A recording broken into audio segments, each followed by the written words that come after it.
ओम शांति। हम चेतन शक्ति आत्माएं अनादिकाल से इस सृष्टि रंगमंच पर अपना निर्धारित किरदार अदा कर रही हैं, जीवन जी रही हैं, जन्म पुनर्जन्म ले रही हैं। परंतु जब शिव बाबा इस सृष्टि पर आते हैं तो सच में हमें जीवन जीने की यथार्थ कला सिखाते हैं, क्योंकि अब तक बिना अपने पिता परमात्मा की यथार्थ याद के, उनके प्यार के, उनके साथ के, आत्मा मनमत और जनमत से प्रभावित होकर कर्म करती रही। लेकिन जब श्रीमत के आधार पर कर्म करना आरंभ होता है तो आत्मा को जीवन में रहते सच्चा सुख, सच्ची शांति, सच्चा प्रेम क्या है उसकी अनुभूति होने लगती है। तो वास्तविकता में हमें इस ब्राह्मण जीवन में कैसे जो हमने गायन पूजन करते हुए कहा कि तन मन धन सब कुछ तेरा, उसे प्रैक्टिकल स्वरूप में लाना है। आज की मुरली हमें बहुत ही गहराई से बताती है। बहुत ही प्यार से ध्यान से सुनेंगे बाबा के मधुर महावाक्य। आज है 25 जून 2025। बाबा के महावाक्य हैं, मीठे बच्चे, बाप तुम्हें नई दुनिया के लिए राजयोग सिखला रहे हैं, इसलिए इस पुरानी दुनिया का विनाश भी जरूर होना है। प्रश्न है, मनुष्यों में कौन सी एक अच्छी आदत पड़ी हुई है लेकिन उससे भी प्राप्ति नहीं होती? उत्तर है, मनुष्यों में भगवान को याद करने की जिसे आदत पड़ी हुई है। जब कोई बात होती है तो कह देते हैं हे भगवान। कोई भी बात होती है ना, अपने आप मुंह से निकलता है हे भगवान, हाय भगवान। सामने शिवलिंग आ जाता है, लेकिन यथार्थ पहचान न होने के कारण, पहचान यथार्थ नहीं है ना, लेकिन पहचान यथार्थ न होने के कारण प्राप्ति नहीं होती है। फिर कह देते सुख दुख सब वही देता है। तुम बच्चे अभी ऐसे नहीं कहेंगे, हमें तो पता चल गया ना। ओम शांति। बाप जिसको रचता कहा जाता है, किसका रचता? नई दुनिया का रचता। नई दुनिया को कहा जाता है स्वर्ग व सुखधाम। नाम कहते हैं परंतु समझते नहीं हैं। श्री कृष्ण के मंदिर को भी सुखधाम कहते हैं। अब वह तो हो गया छोटा मंदिर। श्री कृष्ण तो विश्व का मालिक था, सारी दुनिया ही मंदिर थी ना। बेहद के मालिक को जैसे कि हद का मालिक बना देते हैं ना, एक छोटे से मंदिर का मालिक। श्री कृष्ण के छोटे से मंदिर को सुखधाम कहते हैं। ये दुनिया ही सुखधाम था, सोचो। अब उसकी यादगार में बस एक छोटे से मंदिर को सुखधाम कह देते हैं। बुद्धि में यह नहीं आता है कि वह तो विश्व का मालिक था, भारत में ही रहने वाला था।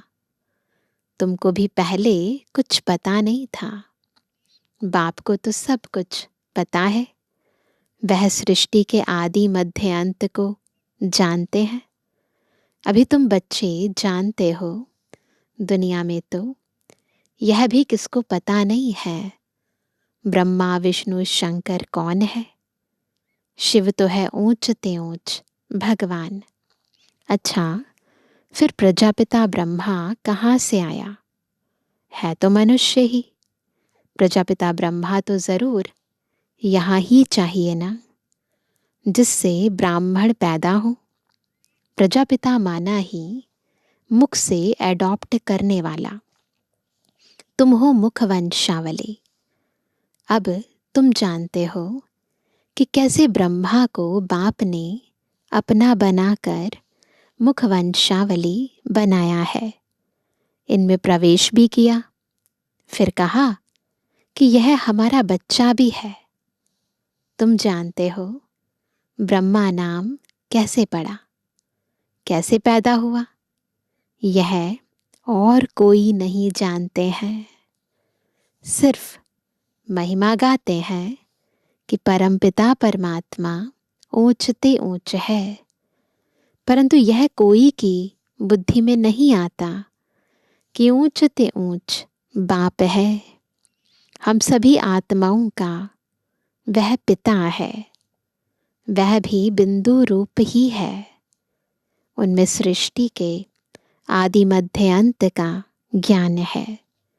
यह नॉलेज भी तुमको अभी मिली है, पहले जरा भी यह ज्ञान नहीं था। मनुष्य सिर्फ कहते रहते हैं ब्रह्मा विष्णु शंकर, परंतु जानते कुछ भी नहीं।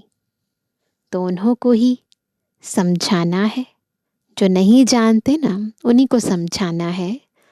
अभी तुम समझदार बने हो, जानते हो कि बाप ज्ञान का सागर है, जो हमको ज्ञान सुनाते हैं, पढ़ाते हैं। यह राजयोग है ही सतयुग नई दुनिया के लिए, तो जरूर पुरानी दुनिया का विनाश होना चाहिए। उसके लिए यह महाभारत लड़ाई है। आधा कल्प से लेकर तुम भक्ति मार्ग के शास्त्र पढ़ते आए हो। अब तो बाप से डायरेक्ट सुनते हो। बाप कोई शास्त्र नहीं बैठकर सुनाते हैं। जप तप करना, शास्त्र आदि पढ़ना, यह सब क्या है? भक्ति है। अब भक्तों को भक्ति का फल चाहिए, क्योंकि मेहनत करते ही हैं भगवान से मिलने के लिए। क्यों कर रहे हैं भक्ति? भगवान से मिलने के लिए। परंतु ज्ञान से है सद्गति। ज्ञान और भक्ति दोनों इकट्ठे चल ना सके। अभी है ही भक्ति का राज्य, सब भगत हैं। हर एक के मुख से भगत है, इसकी पहचान क्या है? हर एक के मुख से ओ गॉड फादर जरूर निकलेगा। अब तुम बच्चे जानते हो कि बाप ने अपना परिचय दिया है। गॉड फादर तो कहते थे, लेकिन है कौन वो गॉड फादर? ने क्या परिचय दिया है कि मैं छोटी बिंदु हूँ, मुझे ही ज्ञान का सागर कहते हैं। है बिंदु पर वैसे सिंधु है। मुझ बिंदु में सारा ज्ञान भरा हुआ है। आत्मा में ही नॉलेज रहती है। अभी तुम बच्चे समझते हो कि उनको परम पिता परमात्मा कहा जाता है। वह है सुप्रीम सोल, अर्थात सबसे ऊंच ते ऊंच पतित पावन बाप ही सुप्रीम है ना।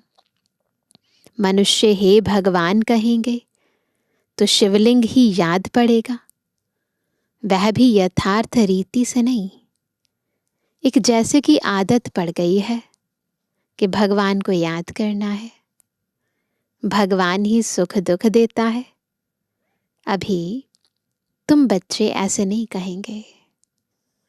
तुम जानते हो कि बाप तो सुखदाता है।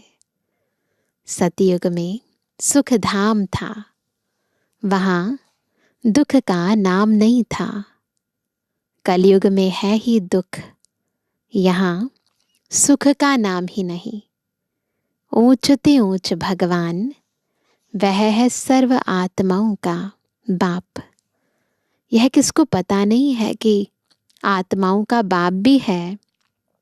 कहते भी हैं हम सब ब्रदर्स हैं, है ना। जब कहा हम सभी भाई भाई हैं तो पिता तो होगा ना। तो जरूर सब एक बाप के बच्चे ठहरे ना। कोई फिर कह देते कि वह तो सर्वव्यापी है। बहुत लोग कहते हैं ना सब जगह है, तेरे में भी है मेरे में भी है।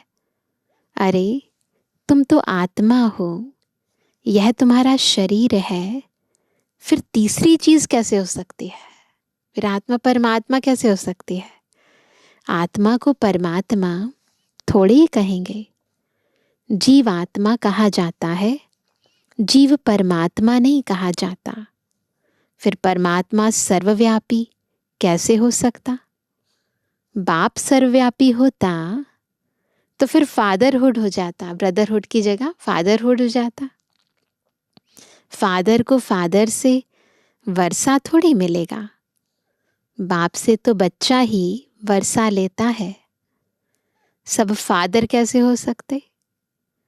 इतनी छोटी सी बात भी कोई की समझ में नहीं आती है। तो भक्ति मार्ग में अक्सर हम बहुत कुछ कहते हैं परंतु ज़्यादा बुद्धि का प्रयोग नहीं करते हैं।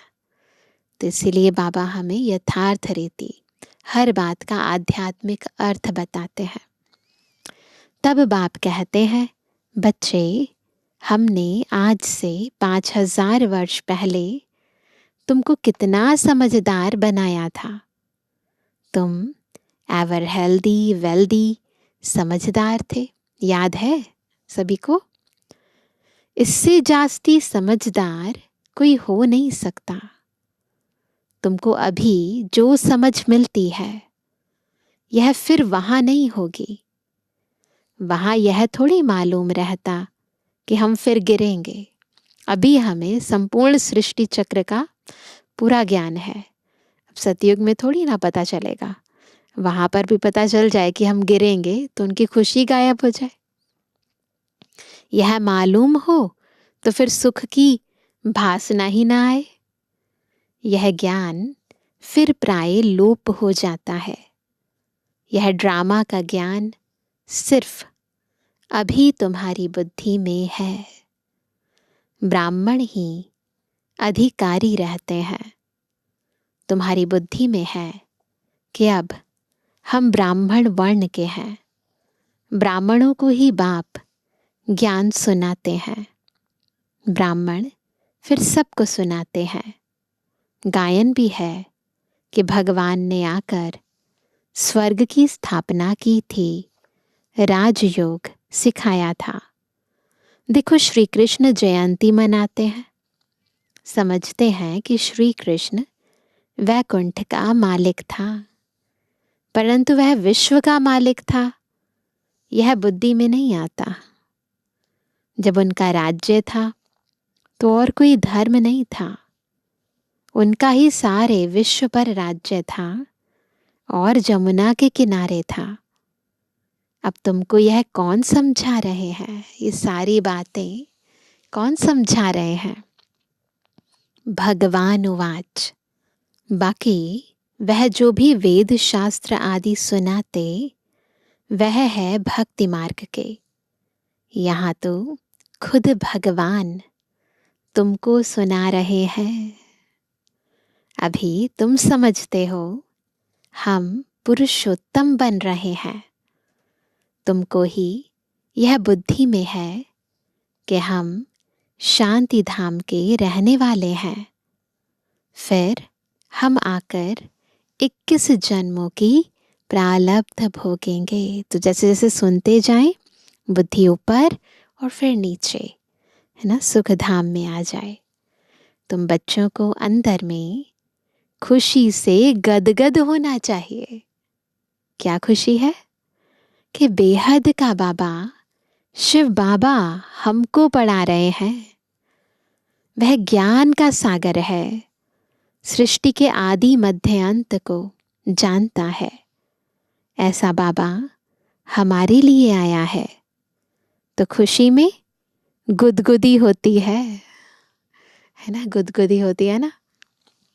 बाबा को कहते हैं, बाबा हमने आपको अपना वारिस बनाया है। बाप बच्चों पर वारी जाते हैं अगर हम सच्चे दिल से तन मन धन समय श्वास संकल्प बाबा की सेवा में लगाते हैं, बाबा को वारिस बनाते हैं, तो बाबा हम पर वारी जाते हैं। बच्चे फिर कहते हैं कि भगवान आप जब आएंगे तो हम आप पर वारी जाएंगे, अर्थात बच्चा बनाएंगे। यह भी अपने बच्चों को ही वारिस बनाते हैं। बाबा भी हम बच्चों को ही वारिस बनाते हैं।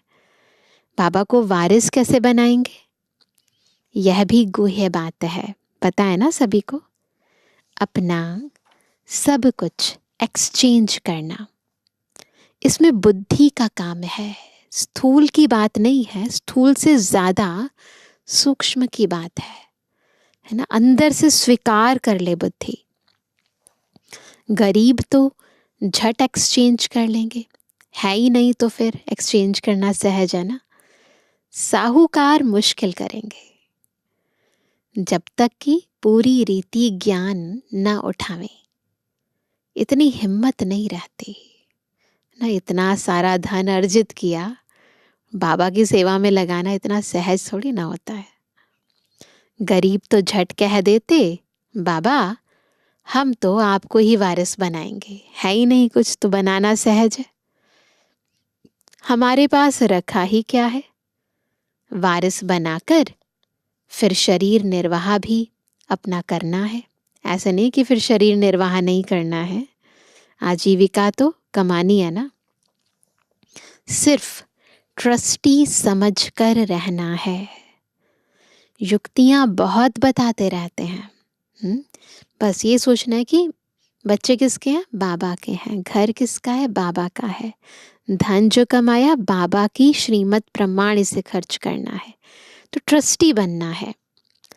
बाप तो सिर्फ देखते हैं, तो बाबा ये हमें युक्तियां बताते हैं ना, तो युक्तियां बहुत बताते रहते हैं। बाप तो सिर्फ देखते हैं। कोई पाप कर्म में तो पैसे खराब नहीं करते हैं, बाबा लेते थोड़ी ना है। मनुष्य को पुण्य आत्मा बनाने में पैसा लगाते हैं, ये चेक करते हैं बाबा। सर्विस भी कायदे से करते हैं, यह पूरी जांच करेंगे, फिर सब राय देंगे। यह भी धंधे में ईश्वर अर्थ निकालते थे ना ब्रह्मा बाबा। वह तो था इनडायरेक्ट, अभी बाप डायरेक्ट आए हैं।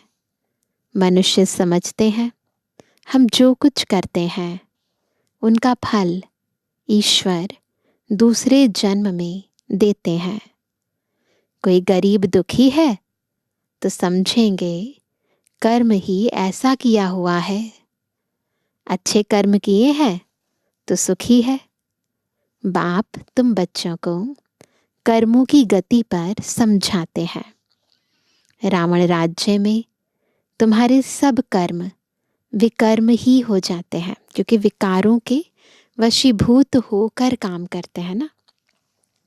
सतयुग और त्रेता में रावण ही नहीं, इसलिए वहां कोई कर्म विकर्म नहीं होता है। यहाँ जो अच्छे कर्म करते हैं उनका अल्पकाल के लिए सुख मिलता है, फिर भी कोई ना कोई रोग खिटपिट तो रहती ही है, क्योंकि अल्पकाल का सुख है। अभी बाप कहते हैं यह रावण राज्य ही खत्म होना है। राम राज्य की स्थापना शिव बाबा कर रहे हैं। तुम जानते हो यह चक्र कैसे फिरता है। भारत ही फिर गरीब हो जाता है। भारत आज से 5000 वर्ष पहले स्वर्ग था। इन लक्ष्मी नारायण का राज्य था। पहले गद्दी इनकी चलती थी। श्री कृष्ण प्रिंस, फिर स्वयंवर किया तो राजा बना। श्री नारायण नाम पड़ा। यह भी तुम अभी समझते हो तो तुमको वंडर लगता है। अभी ये बातें हमने पहले तो कभी सुनी नहीं। बाबा हमें ये नई नई बातें समझाते हैं, वंडर लगता है। बाबा आप सारी रचना और रचना की नॉलेज सुनाते हो। आप हमको कितना ऊंच पढ़ाते हो। बलिहार जाऊं, हमको तो सिवाय एक बाप के और कोई को याद नहीं करना है। अगर सच में हमने बाबा को, ईश्वरीय ज्ञान को यथार्थ जान लिया, उस पर निश्चय हो गया, तो बलिहार जाएंगे बाबा पर। मन ही नहीं करेगा किसी और को याद करें। अंत तक पढ़ना है तो ज़रूर टीचर को याद करना है। स्कूल में टीचर को याद करते हैं ना। उन स्कूलों में तो कितने टीचर्स होते हैं, हर सब्जेक्ट का अलग होता है ना। हर एक दर्जे का टीचर अलग होता है। यहाँ तो एक ही टीचर है। कितना लवली है। बाप लवली, टीचर लवली, सतगुरु लवली, है ना। आगे भक्ति मार्ग में अंधश्रद्धा से याद करते थे, अभी तो डायरेक्ट बाप पढ़ाते हैं। तो कितनी खुशी होनी चाहिए। पहले तो अंधश्रद्धा से भी भक्ति करते हैं ना, तो उसमें भी बहुत खुशी होती है, और अब डायरेक्ट बाबा हमें पढ़ा रहे हैं, तो पता नहीं कितनी खुशी होनी चाहिए। फिर भी कहते बाबा, भूल जाते हैं। पता नहीं हमारी बुद्धि आपको क्यों नहीं याद करती है। गाते भी हैं, ईश्वर की गति मति न्यारी है। बाबा, आपकी गति और सदगति की मत तो बड़ी वंडरफुल है। ऐसे बाप को याद करना चाहिए। स्त्री अपने पति के गुण गाती है ना, बड़ा अच्छा है। यह उनकी प्रॉपर्टी है, अंदर में खुशी रहती है ना। यह तो पतियों का पति, बापों का बाप है। इनसे कितना हमको सुख मिलता है, और सबसे तो दुख मिलता है। हाँ, टीचर से सुख मिलता है, क्योंकि पढ़ाई से इनकम होती है। गुरु हमेशा किया जाता है वानप्रस्थ में। बाप भी कहते हैं, मैं वानप्रस्थ में आया हूँ। यह भी वानप्रस्थी, मैं भी वानप्रस्थी। शिव बाबा वानप्रस्थ में आए हैं। बाबा वाणी से परे रहते हैं, तो वहाँ निर्वाण धाम से इस सृष्टि चक्र में आए। इस सृष्टि रंगमंच पर आकर संगम युग पर वानप्रस्थी देह का ही आधार लिया। ब्रह्मा बाबा भी जब अपने जीवन के अंतिम चरण में वानप्रस्थ अवस्था में थे, तो उनके तन का आधार लिया। तो ब्रह्मा बाबा भी वानप्रस्थी, शिव बाबा भी वानप्रस्थी। तो बाबा कहते, ये भी वानप्रस्थी, मैं भी वानप्रस्थी। यह सब मेरे बच्चे भी कौन है? हम सब, हम भी वानप्रस्थी हैं। बाप, टीचर, गुरु तीनों ही इकट्ठे हैं। बाप टीचर भी बनते हैं, फिर गुरु बन साथ ले जाते हैं। उस एक बाप की ही महिमा है। यह बातें और कोई शास्त्र आदि में नहीं है। बाबा हर बात अच्छी रीति समझाते हैं। इनसे ऊंची नॉलेज कोई होती नहीं। न इस ज्ञान से ऊपर कोई ज्ञान नहीं है सृष्टि पर। न जानने की दरकार रहती है ना। इससे ऊपर ना कोई ज्ञान है, ना कोई नॉलेज है, और ना ही इसको जानने के बाद और कुछ जानने की ज़रूरत दरकार रहती है। हम सब कुछ जानकर विश्व के मालिक बन जाते हैं। और जास्ती क्या करेंगे? इससे बड़ा ओहदा मिलेगा क्या? बच्चों की बुद्धि में यह हो, इतनी वैल्यू हो ईश्वरीय ज्ञान की, अपने सर्वश्रेष्ठ टीचर की, तो वो कहते ये बुद्धि में हो, तब खुशी में और उसी याद में रहें। पुण्य आत्मा बनने के लिए याद में जरूर रहना चाहिए। माया का धर्म है, उसका भी धर्म है। क्या है? तुम्हारे योग को तोड़ना, ये उसका धर्म है। योग में ही माया विघ्न डालती है। भूल जाते हैं। माया के तूफान बहुत आते हैं। यह भी ड्रामा में नोंद है। माया के तूफानों का आना ये ड्रामा में नोंद है। सबसे आगे तो यह है, तो इनको सब अनुभव होते हैं। मेरे पास जब आए तब तो सबको समझाऊं ना। यह सब माया के तूफान आएंगे। बाबा के पास भी आते हैं, तुमको भी आएंगे। ब्रह्मा बाबा के पास भी तो आए ना, तो फिर हमारे पास भी आएंगे। माया का तूफान ही ना आए, योग लगा ही रहे, तो कर्मातीत अवस्था हो जाए, है ना। फिर हम यहाँ रह ना सके, कर्मातीत अवस्था हो गई, फिर इस कर्म क्षेत्र पर थोड़ा ना रहेंगे। कर्मातीत अवस्था हो जाएगी तो फिर सब चले जाएंगे। शिव की बारात गाई हुई है ना, सब इकट्ठे बाबा के साथ जब जाएंगे, है ना, बिल्कुल जैसे मधुमक्खियों का झुंड जाता है, तो बाबा कहते हैं उसी की तो यादगार है शिव की बारात। शिव बाबा आए तब हम सब आत्माएं जाएं। शिव बाबा आते ही हैं सबको ले जाने। सतयुग में इतनी आत्माएं थोड़ी होंगी। अच्छा मीठे मीठे के जवानी बच्चों पे जुबानी बाप दादा का दिल जान सको प्रेम से नंबरवार प्रसाद अंसार यादगार और गुणवानी। रूहानी बच्चों की रूहानी बाप दादा को गुड मॉर्निंग, नमस्ते नमस्ते नमस्ते। धारणा के लिए मुख्य सार। पहला, शिव बाबा को अपना वारिस बनाकर सब कुछ एक्सचेंज कर देना है। वारिस बनाकर शरीर निर्वाह भी करना है, ट्रस्टी समझकर रहना है। पैसे कोई भी पाप कर्म में नहीं लगाने हैं। दूसरा, अंदर खुशी में गुदगुदी होती रहे कि स्वयं ज्ञान का सागर बाबा हमको पढ़ा रहे हैं। पुण्य आत्मा बनने के लिए याद में रहना है, माया के तूफानों से डरना नहीं है।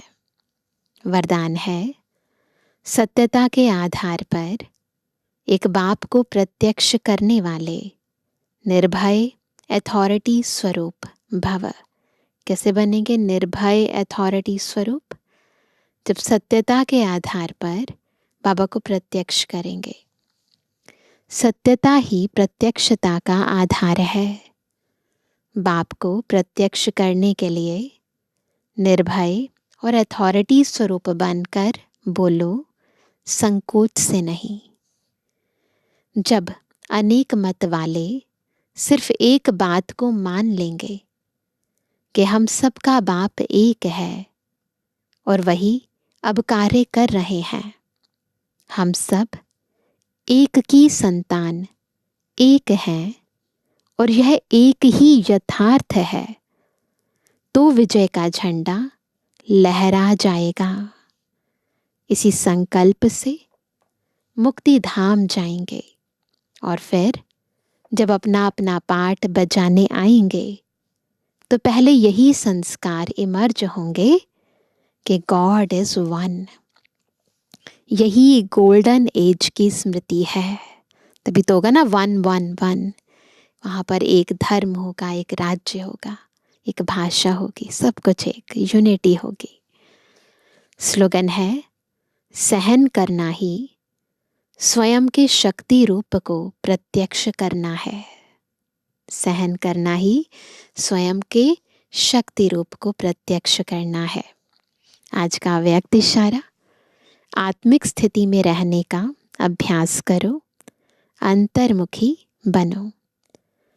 जैसे यह देह स्पष्ट दिखाई देती है, वैसे अपनी आत्मा का स्वरूप स्पष्ट दिखाई दे, अर्थात अनुभव में आए।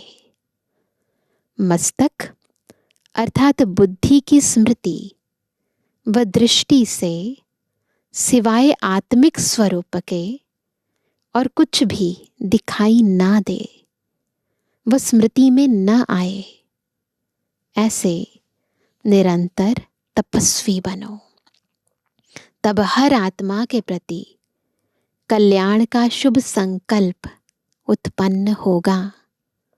भल कोई अपने संस्कार स्वभाव के वश आपके पुरुषार्थ में परीक्षा के निमित्त बना हुआ हो, उसके प्रति भी सदा कल्याण का संकल्प उत्पन्न हो, परंतु उससे पहले अपनी आत्मिक स्थिति का गहरा अभ्यास करने की जरूरत है। अच्छा, ओम शांति। कर लो अनुभव प्रभु प्यार का बाहों में वो बुला रहा, वो करुणा कर दया का सागर, स्नेह में सबको समा रहा।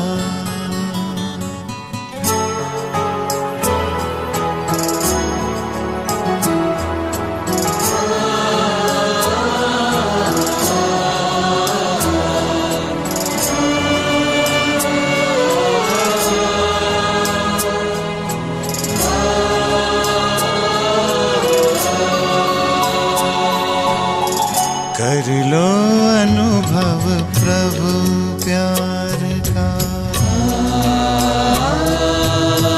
कर लो अनुभव प्रभु प्यार का, कर लो अनुभव प्रभु प्यार का।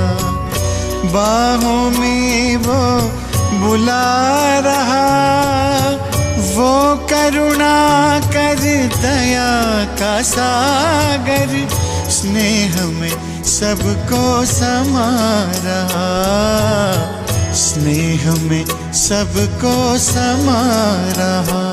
आओ प्रभु शरण आओ,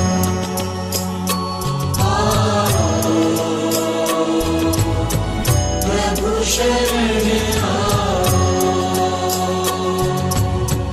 कर लो अनुभव प्रभु प्यार का।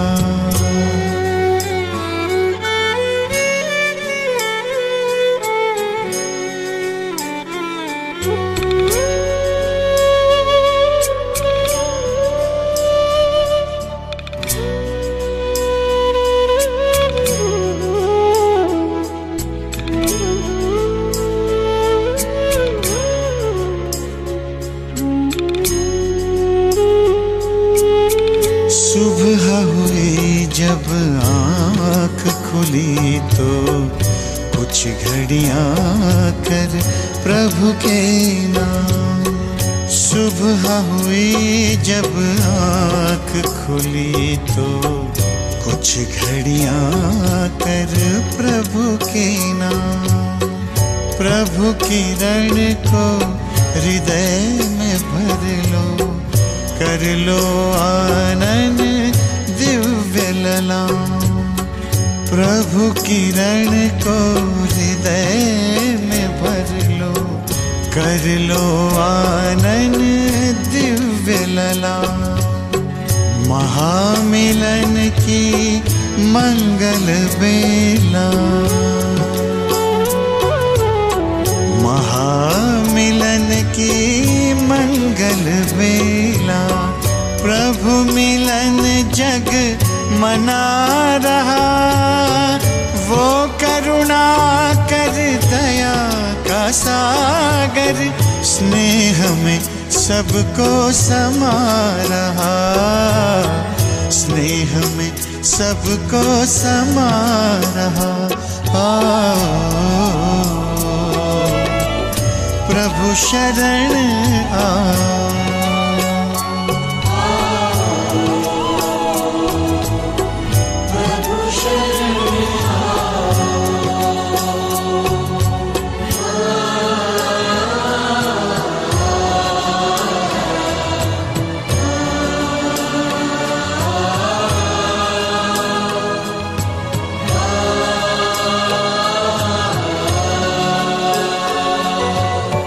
मस्त पवन ये खिला चमन, ये दिन और ये दिन मान मिला, ये तन मन ये जीवन तुझको ईश्वर का वरदान मिला, ईश्वर का वरदान मिला। सफल करो और पाओ सफलता, सफल छल करो और पाओ सफलता। मुरली मधुर वो सुना रहा, वो करुणा कर दया का सागर, स्नेह में सबको समा रहा, स्नेह में सबको समा रहा। आओ प्रभु शरण आओ।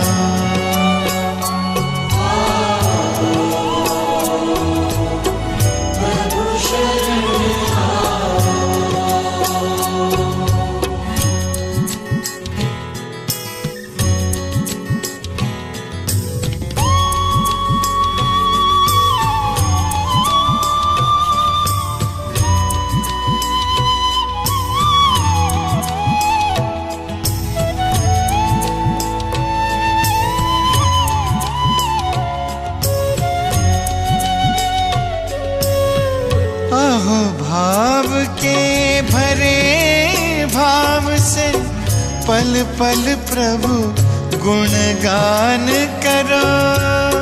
ध्यान धरो जो ध्यान है रखता, प्रभु कृपा का पान करो, प्रभु कृपा का पान करो। पास में आकर वो रत्नाकर,